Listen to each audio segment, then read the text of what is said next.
The Apartheid Museum is keeping the legacy of the late Archbishop Desmond Tutu alive with an exhibition entitled Truth to Power. It follows Tutu's early life until his passing, and it's categorized under themes of apartheid, education, and the development of black theology. The exhibition is set to run until April next year. And for more on this, let's bring in the Apartheid Museum's manager, Vinolia Hlagwane, who joins us now in our studios today. Vinolia, it's great to have you on the program. Thanks very much indeed for speaking to us. Good morning. Good morning to the viewers as well, and thank you for having me. I guess the obvious question is around why the Apartheid Museum decided it would want to take on an exhibition like this. Well, I guess we can never shy away from history. I mean, every legend and every activist, it's well to be celebrated. So there's no way that the museum could not take on such a legacy of the Archbishop. And there's so much to choose from. We'll speak about that in just a moment. But the exhibition launched, I think it was the 20th. That was 5 days ago. That's correct. How's it been received so far? Great. It's been amazing. Well, I must say that the Apartheid Museum opened its doors again on the 1st of April. So we did receive a whole lot of footfall, but we just investigated and actually knew that people didn't know that we opened our doors again. So we had to have this relaunch. And the reviews has been amazing. We're having a whole lot of people coming in and being excited to actually come and visit the museum again. Yeah. Yes. When you think about capturing the legacy of such a giant, I mean, this is someone who is celebrated the world over, let alone in this country. It is impossible to capture all aspects of their lives. And so I guess that's when decisions have to be made about what needs to be included and what isn't. With your discussions with the curator, what kind of message were you gauging they were hoping to send to people who'd interact with this exhibition? The message that we're sending out is for people to learn from the past and to change the future. And also to take away from the Archbishop that he fought his struggle using his faith and wanting to make sure that he builds that reconciliation within our democracy. So it is important for people to come to the museum and actually walk away with hope of where we are coming from and where we are going as a country. Yeah. Those messages perhaps are more relevant today than they were around the time when the Arch was still alive. And, you know, I guess part of what needs to happen is to make sure that there is a kind of resonance with people that are engaging with this content. Resonance, especially among young people. Especially among young people, because we have a whole lot of students that come and visit our museum.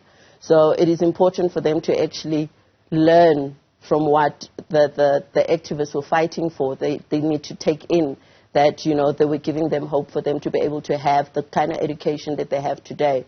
So it's not just to come and view and see pictures, but to actually walk away with the message to learn that we are so privileged to be where we are today. Yeah. Speaking about where we are today, there's also questions around the place of museums in our society today. Yes. There's no overstating their importance, but do you sometimes worry about how people view museums, especially because of the disruption also caused by COVID-19? It is worrying, if I may put it. If I may mention that 90% of our visitors at the museum, it's our international people. So people come all the way from the different countries to just come and visit the museum. And it's sad to say that our South Africans do not come as much as we expect them to come. And it's important for all South Africans to visit the museum at least once in their life, just to get the knowledge and to experience the past of where we are coming from. So it is worrisome that we don't have that much message going out to people that please do come and see the museum and take in as much as you can. Why do you think that is, though? Why do you reckon? I'm sure you've mulled over the question yourself, right? When you're trying to find solutions of how to make museums more attractive, of how to draw in young crowds. From that process, what have you been able to decipher about why it seems South Africans are staying away, at least more than international visitors? Well, I think it's a whole lot of mixed emotions. Well, a lot of people have been through the struggles. Families and grandchildren have been through the struggles. So it is a very emotional darkness to get into when you walk into the museum. A lot of people get triggered by all these emotions. So it could be the emotions. It could be that maybe we're not sending out the message enough to our people that please do come and visit the museum to learn from the museum, the past as well.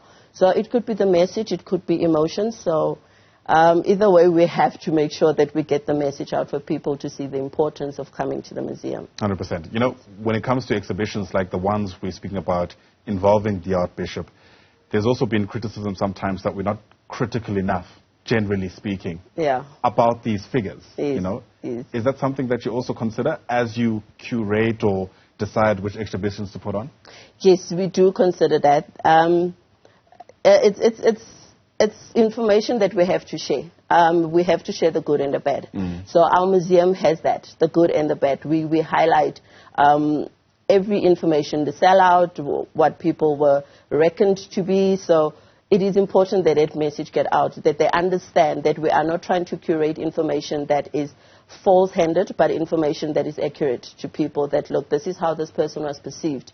But in the end, we always realize that he wanted to achieve his goal in whichever manner of reconciliation. It could be fighting democracy. So, but we do take the criticism and we do highlight it in the museum, yes. And it might be quite difficult, right? Because I think it's a human thing. Whenever you look back at history, you want to remember the good things about people. Even the funerals of individuals who didn't make international headlines. If you're a drunkard, we kind of overlook that in that moment and speak about your good attributes. Are you finding it's harder to do that critical analysis, especially of the icons of this country? It is difficult, especially for our young students that come to our museum, because for them it's more like they listen to information, they read information. So for them it's like, okay, this person was painted as a sellout. So now you have to go and give a tour to the students and actually make them realize that, look, this person still had good attributes to himself, but as much as on the other side, from the apartheid era, he was regarded as a sellout. So it is a bit difficult, but we get the message out. Eventually people walk away informed, they walk away with a different mindset. All right. Let's speak about the months that lie ahead. Hopefully you'll be able to recover from the kind of, difficulties that were brought on by the COVID-19 pandemic. Is the museum doing anything differently? Well, except for our new temporary exhibition of Desmond Tutu, the Archbishop, we are looking forward to actually having a voice map at the museum where you will be guided through the museum, different languages, because at this moment we've got our English tour guides. So coming to the museum, you'll be able to access that voice map, where you'll be able to be guided around the museum using that app to actually listen to the guide in different languages. Just to mention, we've got German and French and one African language that we're looking to go into.